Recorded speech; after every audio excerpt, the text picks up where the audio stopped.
मजा। इसलिए विवाह एक कुल में करने का भी महिमा यही है कि एक कुल से अगर विवाह होगा तो होने वाला पुत्र या माँ के कुल में जाएगा या पिता के कुल में जाएगा। और दोनों का कुल अगर एक है तो उसको वंश के गुण आ जाएंगे। माँ का कुल अलग है, पिता का कुल अलग है, तो पिता के कुल में जाएगा तो चल जाएगा, पर माँ का वंश अलग है, माँ के कुल में जाएगा तो पिता के कुल में भी वह टिक नहीं सकता है। इसलिए अपने माँ के कुल में चले गए। नाम हुआ उनका अंग थे, अंग के पुत्र हुए जिनका नाम हुआ बेन। तो मृत्युदेव की जो है इनकी माँ मृत्युदेव की पुत्री थी, तो उसी कुल में चले गए। तो बड़े ही अधर्मी हुए बाल्यकाल से ही। मदिरा खाने लगे, मांस खाने लगे, मदिरा पीने लगे, व्यभिचार करने लगे, जुआ खेलने लगे, कन्याओं का अपहरण करने लगे, छोटे छोटे बच्चों को पकड़ के कुएं में डाल देता है। तो अनेक प्रकार से जब वो अब सब गलत कर्म करने लगे, सबने सोचा राजकुमार है, राजा से शिकायत कहनी चाहिए। बार बार राजा से शिकायत की, महाराज तो महाराज तुम इतने धर्मात्मा हो, ये राजकुमार हमको हर समय पाखंड करता है, दंड देता है। पिता ने बहुत बार बुलाया, बेटा इधर आ, ऐसा नहीं करना चाहिए, अभी तो तुम छोटे हो, अभी सब माफ कर देगा। लेकिन बेटा तुम तो होने वाले राजा हो, कल के दिन तुम्हारी कोई इज्जत नहीं होगी। बहुत समझाया, तो लेकिन जब पुत्र नहीं माना, पिता बड़ा दुखित हुआ कि यह पुत्र के कारण मेरा अपयश फैलने लगा है। एक ही पुत्र है, मैं इसको मृत्यु दंड भी नहीं दे सकता हूँ। पुत्र मोह में राजा भी था, तो राजा ने सोचा मैं ही जो छोड़ देता हूँ, ये मेरा पुत्र तो सुधरने वाला है नहीं। राजा सब कुछ घर बार छोड़ करके अपने ही क्षेत्र के किसी गुफा में जा करके भगवान की तपस्या करने लगा और खूब रोता है, हे भगवान तुमने मुझे ऐसा पुत्र क्यों दिया? इस पुत्र के होने से तो मैं अपुत्र ही ठीक था। बंध्यत्वं तो समीचीनम कुपुत्रो दुखदायकः, को गच्छामि को तिष्ठामि को मे दुखम व्यपोहये, मेरे दुख को दूर कौन करेगा? इस पुत्र के होने से तो मैं अपुत्र ही ठीक था। अब मैं अगर मेरा पुत्र आज्ञाकारी होता तो मैं फिर भी जो है घर गृहस्थी नहीं छोड़ पाता। महाराज ये तो आपने बहुत अच्छा किया कि मेरा पुत्र मेरा आज्ञाकारी नहीं हुआ, पाखंडी हुआ, जिस कारण मैं घर बार छोड़ करके आपके चरणों में आया और आपकी आज मुझे प्राप्ति हो गई। और मुझे अगर आज्ञाकारी पुत्र देते सुधर जाएगी, उसकी बुद्धि जब खुल जाती है, क्योंकि जिम्मेदारी आदमी को संभाल देती है और जिम्मेदार हो जाएगा। अभी तक तो यह बचपना था, इसमें सबके मन में विचार आया क्या पता राजा बनाने के बाद सुधर जावे, क्या पता राजा बनने के बाद जब सुधर जाता है। तो सबने उसे कहा देख भैया तेरे पिता राज्य छोड़ करके चले गए हैं, 3 महीने हो गए, शायद वो जीवित नहीं होंगे, हम तुझे गद्दी पर बैठाना चाहते हैं, लेकिन एक शर्त है, गद्दी पर बैठ करके तुझे अधर्म नहीं करना पड़ेगा। गद्दी का नाम सुना तो कहने लगा नहीं महाराज। तो सुधरने उन्होंने नाम सुनाया, बेटे सुधर लो, ब्याह करके सुधरना नहीं पे, ब्याह करके तो जज बिगड़ जाएंगे अभी, है कि नहीं? और एक माता पिता का मन होता है कि बहन ब्याह करके सुधर जी को, तो है कि नहीं? तो ऐसा ही सबने सोचा, क्या पता इसका राजा बना दे, गद्दी पर बैठा दे, क्या पता राजा बनने के बाद यह सुधर जावे। तो सबने जब इसको राजगद्दी पर बैठा दिया और राजा बना दिया, तो राजा बना दिया, सबने कहा महाराज अब आप हमारे नवनिर्मित राजा हैं। तो जैसे ही गद्दी पर बैठ गया, गद्दी पर बैठ के ही कहा मैं नया महाराज, यही तो धर्म है, इसके अलावा धर्म है ही क्या? और यज्ञ करना, भगवान का भजन करना, तीर्थ यात्रा करना, दान करना, यही तो यज्ञ, यही तो धर्म का लक्षण है। यह नहीं करेंगे तो क्या करेंगे? कहा किसने कहा कि यज्ञ करने से भगवान को मिलता है? उतने पैसे खाली व्यर्थ करते हो। किसने देखा है भगवान? कहाँ है भगवान? तो भगवान भगवान कह करके तुम पाखंडी घूमते हो। भगवान क्या कहाँ है? देहे भवन्ति नृपते सर्वदेव मयो नृपः। शास्त्र कहता है कि राजा के शरीर में ही देवताओं का वास रहता है। जितने रोम है राजा के शरीर में, एक एक रोम में एक एक देवता का वास रहता है। इसलिए राजा ही चलता फिरता देवता है। इसलिए तुमने अगर यज्ञ करना है तो मेरे नाम से करो। विष्णवे नमः, शिवाय नमः, शिवाय स्वाहा, विष्णवे स्वाहा, ब्रह्मणे स्वाहा, ये नहीं कहोगे। बेनाय स्वाहा, मेरे नाम से यज्ञ करो। भजन करना है मेरे नाम से करो, जप करना है बेनाय नमः मेरे नाम से करो। तो सबने समझाया, जब नहीं माना तो ब्राह्मण और साधुओं ने अति दूर अति दुर्गम शैल विशाला। पिताजी मैं गृहस्थ में नहीं आऊंगा। पिताजी ने बहुत समझाया, बेटा गृहस्थ भगवान की इच्छा ही है कि सृष्टि को आगे बढ़ाओ। इसलिए भगवान ने ये सृष्टि क्यों बनाई? क्योंकि भगवान एक से बहुत होना चाहते हैं। इसलिए बेटा तुम भी क्या करो, गृहस्थ में आ जाओ। या गृहस्थ जीवन मोक्ष देने वाला है। धर्म, अर्थ, काम और मोक्ष, 4 पुरुषार्थों की प्राप्ति गृहस्थ के द्वारा ही होती है। तुम गृहस्थ में आ जाओ। गृहस्थ में आने के बाद, गृहस्थ जीवन के बाद फिर तुम वानप्रस्थ में जाओ, फिर संन्यास में जाओ। तो जब पिताजी ने समझाया, परिवर्तन ने पिता की आज्ञा से बलिष्मति के, विश्वकर्मा प्रजापति की जो पुत्री है बलिष्मति, उनके साथ विवाह किया। समय आने पर परिवर्तन के 9 पुत्र हुए। 9 पुत्रों में 2 पुत्र तो तपस्या करने गए, बाबा बन गए। 7 पुत्र घर में रहे। लेकिन परिवर्तन बड़े योगी थे। वह विचार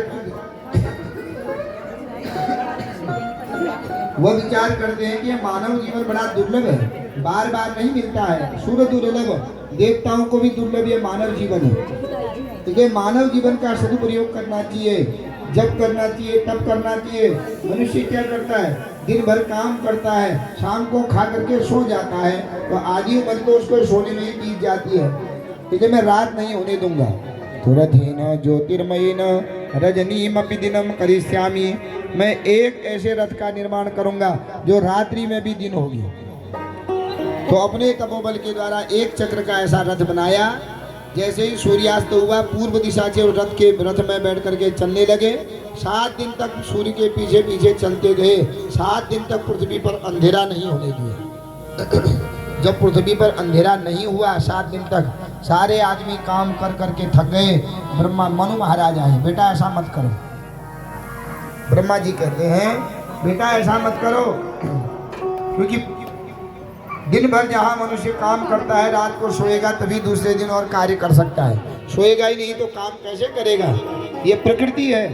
प्रकृति के साथ अगर छेड़छाड़ करोगे बेटा तो प्रकृति बिगड़ जाती है। और प्रकृति जब बिगड़ गई भयंकर रूप ले लेती है, फिर उसको कोई संभाल नहीं पाता है। जहाँ रात भर मनुष्य सो जाते हैं, वही तपस्वी लोग रात भर जाग जाग करके तुरीयावस्था में उस परमात्मा को प्राप्त करते हैं। इसलिए बेटा तुम रथ को रोक दो। तो प्रियव्रत ने रथ को रोक दिया।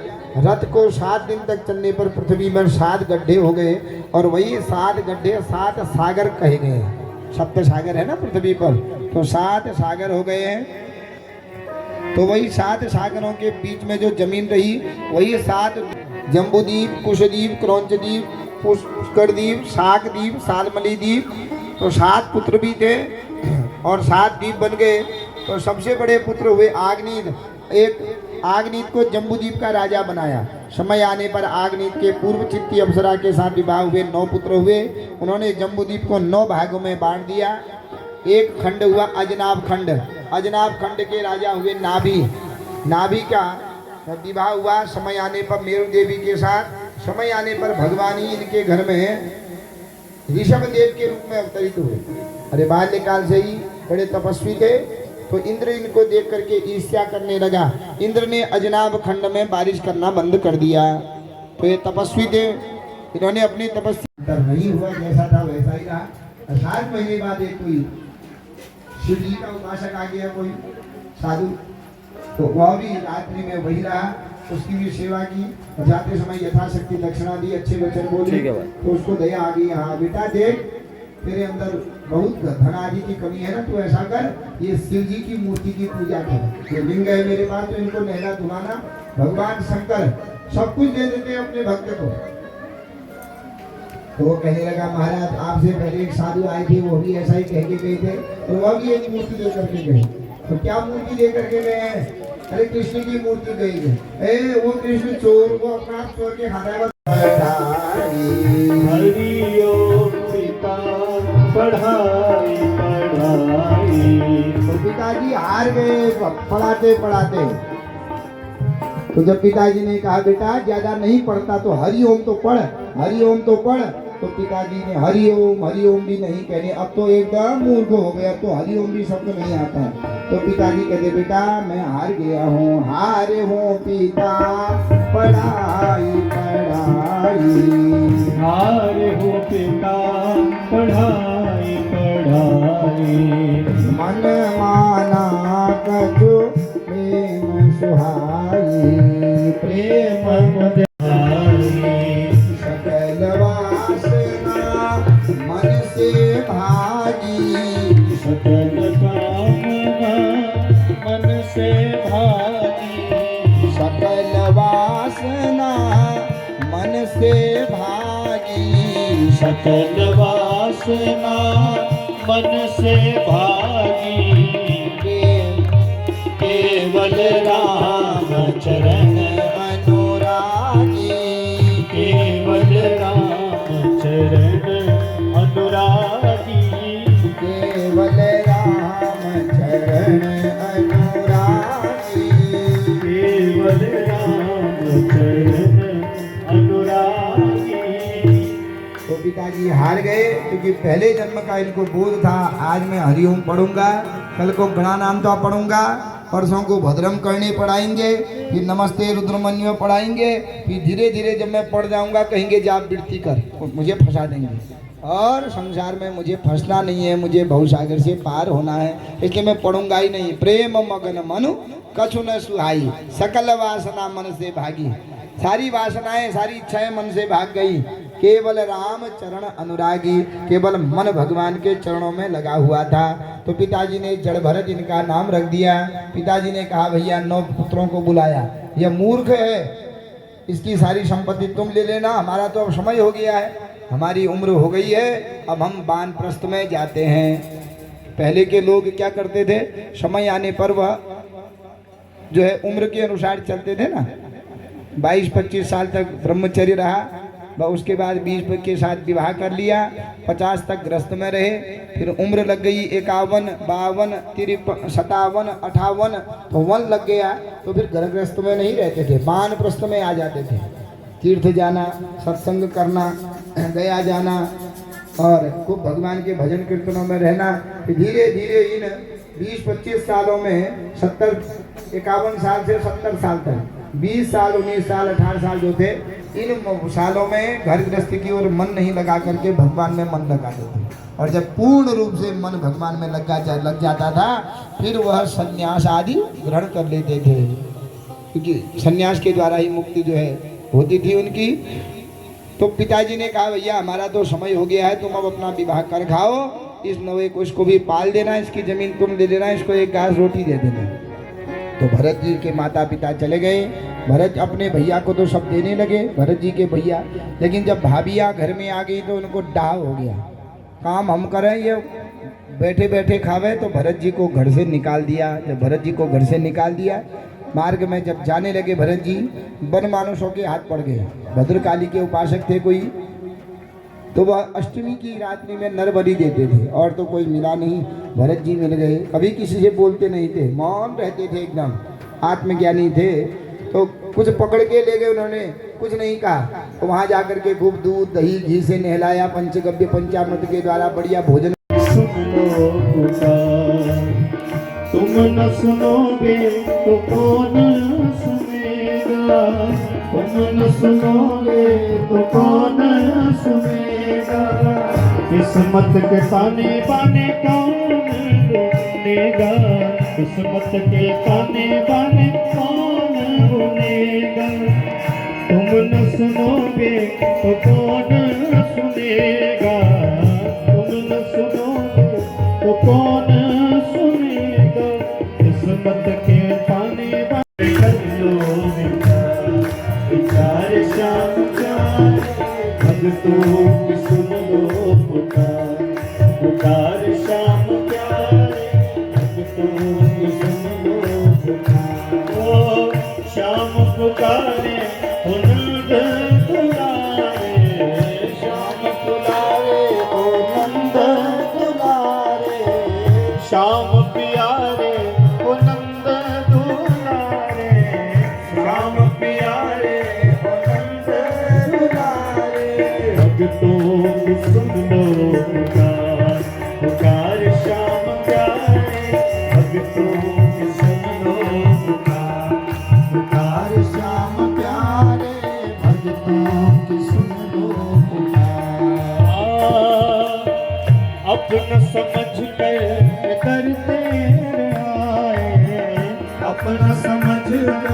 दर तेरे आए, दर तेरे आए प्रभु आशा लगाए, दर तेरे आए प्रभु आशा लगाए। अपना समझ करके दर तेरे आए, अपना समझ कर दर तेरे आए, दर तेरे आए प्रभु आशा लगाए, दर तेरे आए प्रभु आशा लगाए। करना कभी इनकार श्याम प्यारे, करना कभी ना इनकार श्याम प्यारे, भक्तों की सुन ले पुकार श्याम प्यारे, भक्तों की सुन लो पुकार। जिसका न कोई उसे तू संभाले, जिसका न कोई उसे तू संभाले, जिसका न कोई उसे तू संभाले, जिसका न कोई उसे तू संभाले। जीवन की नैया है तेरे हवाले, जीवन की नैया है तेरे हवाले, जीवन की नैया है तेरे हवाले, जीवन की नैया है तेरे हवाले। नैया की थामो पतवार, नैया की थामो पतवार, पतवार श्याम प्यारे, नैया की थामो पतवार, पतवार श्याम प्यारे भक्तों की सुन लो पुकार, पुकार श्याम प्यारे, भक्तों की सुन लो पुकार, पुकार श्याम प्यारे भक्तों की सुन लो पुकार।